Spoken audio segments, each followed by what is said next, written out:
saacadu markay ahayd 10kii barqanimo ayaa waxa la soo qabtay nin lagu magacaabo deeqo aad arkaysaan deeq la yiraahdo magaciisa ninnimo uu ku sheegto laakiin magaciisa dhabta la yiraahdo deeqo Cabdullaahi Aadan oo in muddo magaaladan ku noolayd oo matalaysa inay nin tahay dumar badan xiriir la yeelatay sida aragtaan hubaysan oo magaaladan muddo badan dhex maraysay iyadoo nin ah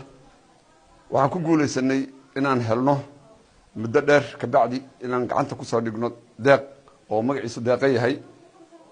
baaritaan dheer ka bacdi waxaan ogaanay inay tahay qof haween ah ujeedada iyo danta ay kala hayna wali hadda baaritaan bay ku jirtaa waxaan noo cadeeyay ciidanka booliiska haween baa ku jira baaritaan ay ku sameeyeen baa waxa ka soo baxday inay tahay qof haween ah waxay u isticmaali jirtay nin ahaan oo qalabka ninkay ka dhiganaysay dhexdu ugu xirnaa markii baaritaanka lagu sameeyeen waxa ka soo baxay in waxaan ay nin ahaan u isticmaalaysay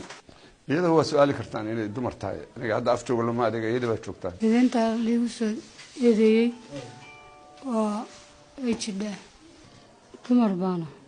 qofka waxaan u watay dukaan baa leeyahay dukaankan ku waardiyaysto meel koondar ah qofna kuma dilaan qofna wax kuma yeelo gabadhan gabar cunug iyo ayadoo nafteeda haligaysa baan gurigeyga keenaan